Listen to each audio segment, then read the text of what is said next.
Assalamualaikum warahmatullahi wabarakatuh. Halo Sobat Semega, bersama saya Akmal Deban dalam J-News Speak. Dalam kesempatan kali ini kami mengundang narasumber dari Paskibraka Kabupaten Banyuwangi. Untuk kakak-kakak Paskibraka bisa untuk memperkenalkan diri. Ya, sebelumnya mohon izin, perkenalkan nama saya Ahmad Fajar Wahyudi dari kelas 11 TK Kapal Penangkap Ikan 1. Dan saya Aminah Syasardi dari kelas 11 Agribisnis Perikanan Air Tawar 1. Dan saya Hidir Gidabari dari kelas 11 Teknik Mesin 2. Baik, terima kasih kakak-kakak. Sebelum lanjut ke pertanyaan yang lebih lanjut, saya ingin bertanya, bagaimana perasaan setelah menjalankan tugas lalu kembali lagi ke sekolah? Oke, tentunya saya sangat senang ya karena bisa kembali lagi ke sekolah dan mengikuti pembelajaran sehari-hari seperti biasanya setelah saya menjalankan tugas sebagai pasukan pengibar bendera di Kabupaten Banyuwangi. Untuk Kak Ami gimana nih? Siap, saya juga merasa senang bisa kembali lagi ke sekolah dan bertemu teman-teman saya, teman satu kelas saya, dan bisa berkomunikasi lagi bersama mereka. Untuk Kak Fajar gimana nih perasaannya? Ya, saya juga sangat senang, terharu, bangga pada diri saya sendiri sudah bisa membawa nama sekolah, nama orang tua untuk menjadi pasukan pengibar bendera pusaka di Kabupaten Banyuwangi. Oke, sepertinya bahagia sekali ya setelah pulang Ya, kembali betul. ke sekolah lagi Bahagia. ya. Of course. Tapi gimana dengan tugas-tugasnya? Apa menjadi beban? Apa tambah semangat sekolah? Kalau itu ya Itu tergantung bagaimana cara kita menanggapi. Iya, Kalau betul. kita Oke. bawa ngeluh terus itu nanti pasti wah tugas ini nggak selesai. makin numpuk. Nggak bisa ngejar kita ini, jadi makin berputus asa, jadi malas kita. Iya, kayak bener banget. Jadi ya dijalanin aja lah, dikerjain. Nikmatin aja. Nah, oke, untuk pengalaman yang didapatkan setelah mengikuti pelatihan Paskibraka Kabupaten Banyuwangi, apa sih Kak yang didapatkan? Ya, pengalaman saya semasa saya mengikuti karantina di Desa Bahagia, saya itu jadi banyak teman baru. Semua itu dilakukan dengan bareng-bareng, makan bareng, tidur bareng, latihan juga bareng. Jadi kita timbul rasa kebersamaan yang sangat kuat. Korsa itu semua dirasakan sama kami. Oke, saya mau nanya nih, Desa Bahagia itu apa sih Kak? Boleh dijelaskan nggak? Desa Bahagia itu tempat kita di mana kita itu dilatih, ditempa untuk menjadi pribadi yang lebih disiplin, kuat fisik maupun mental, dengan perasaan yang bahagia. Oh gitu. Untuk Kak Ami gimana pengalaman yang didapatkan? Ya, pengalaman yang saya dapatkan yaitu sama seperti Kak Fajar tadi, dapat teman baru, terus dikuatkan mentalnya, tanggung jawabnya, fisiknya. Jadi kena semua, jadi saling korsah gitu. Untuk Kak Hidir, apa pengalaman yang didapatkan nih? Ya, untuk pengalaman yang saya dapatkan mirip atau hampir sama seperti rekan-rekan saya.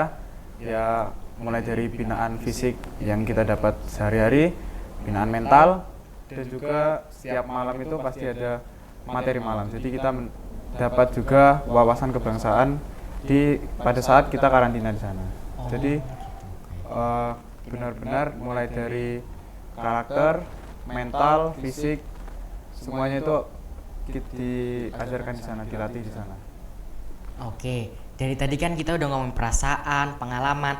Nah, saya mau tanya nih, tantangan terbesar yang didapatkan dalam menjalani pelatihan Paskibraka Kabupaten Banyuwangi. Tantangan terbesar.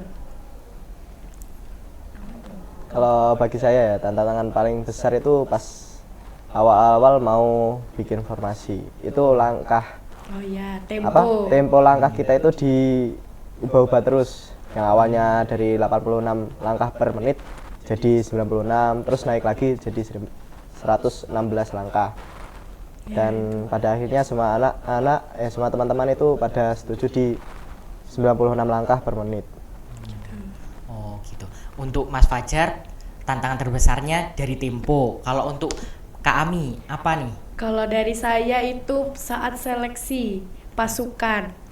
Nah itu di pasukan pengibar bendera itu ada tiga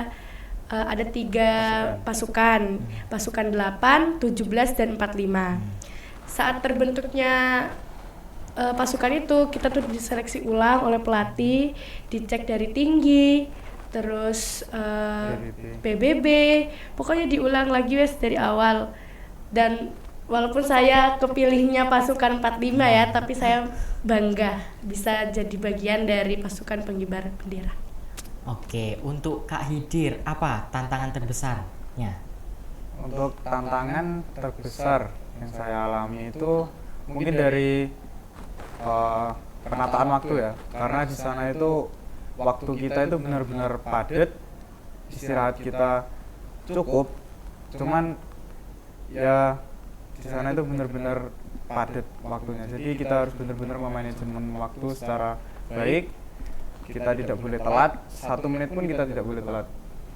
Jadi menurut saya itu tantangan yang terbesar.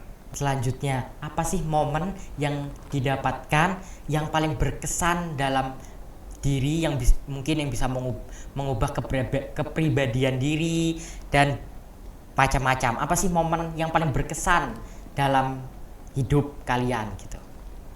Ya, momen berkesan bagi saya selama saya karantina itu di pas renungan malam. Di sini saya jujur kayak wah, ternyata hidup saya itu nggak seberat sama yang dirasakan orang-orang tua saya. Soalnya mereka ini meskipun sakit masih saja mau mencari uang, mau mencari nafkah buat menghidupi saya, menyekolahkan saya, dan mengantarkan saya sampai titik ini. Oke. Untuk saya momen paling berkesan menurut saya pada saat kita mau malam pengukuhan. Nah itu sebelum pengukuhan itu kan sudah ada gladi pengukuhan ya. Nah itu saya sudah merasa wah, pengukuhan ini ternyata berat juga, karena kita harus berdiri dalam sikap siap, sikap sempurna. Itu kurang lebih 1 jam lebih ya. Siap ya. 1,5 jam. Itu benar-benar berkesan itu, sampai ada yang hampir pingsan. Itu juga, itu menurut saya berkesan. Dan juga pada malam itu banyak tamu undangan yang penting-penting juga. Jadi ya itu cukup berkesan bagi saya. Kalau bagi saya momen berkesan yaitu saat sudah melaksanakan pengibaran bendera merah putih, terus kita ketemu oleh orang tua kita dan bisa membawa nama baik mereka dan nama baik sekolah, serta mengabadikan momen bersama Ibu Bupati, pelatih-pelatih dan rekan-rekan saya di Kabupaten Banyuwangi, Paskibra Kabupaten Banyuwangi. Oke, wah banyak sekali ya momen-momen yang didapatkan dalam pelaksanaan pelatihan Paskibraka Kabupaten Banyuwangi. Ya.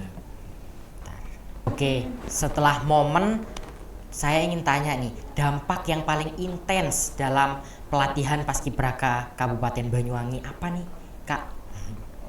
Dampaknya yang sempat saya singgung tadi tentang manajemen waktu, itu menurut saya sangat berdampak bagi kehidupan saya setelah karantina, karena setelah kita dibiasakan 2 minggu secara disiplin mengatur waktu secara tepat dan baik dengan melakukan hal-hal yang positif, itu menurut saya sangat berpengaruh kepada kehidupan saya selanjutnya setelah karantina. Ya, Oke. betul. Untuk Kak Ami, gimana nih dampak yang paling intens yang merubah hidup kakak sebelum menjadi anggota Paskibraka dan setelah menjadi anggota Paskibraka? Yang merubah ya? Iya. Ya, saya jadi lebih fokus terhadap apa yang ingin saya lakukan, terus lebih mandiri lagi. Yang biasanya saya suka terlambat, ya walaupun kadang masih terlambat, tapi saya selalu berusaha agar saya tidak terlambat dan mengumpulkan tugas tepat waktu, karena target kita sekarang itu mengejar tugas-tugas yang sudah dispensasi itu dikejar demi tidak tertinggal ujian. Oke. Kalau Kak Fajar, gimana nih Kak? apa tadi? Dampak yang paling intens. Oh, dampak yang paling intens. Ya. Ya, bagi saya ya sama dengan Hidit tadi tentang waktu. Saya itu sekarang jadi lebih bisa menghargai waktu, tidak menunda-nunda, tidak kayak menyepelekan gitu. Sekarang saya jadi lebih cepat sigap untuk laksanakan kegiatan yang harus emang udah waktunya gitu. Oke, jadi dampaknya bisa merubah kedisiplinan Ya. dan bisa lebih menghargai waktu dan lain-lain banyak sekali ya. Ya. Oke, sekarang pesan dan kesan dari kakak-kakak Paskibraka untuk adik-adik kelas yang ingin mengikuti jejak-jejak kakak-kakak Paskibraka. Apa nih Kak untuk kesan dan pesannya? Kesan dan pesannya.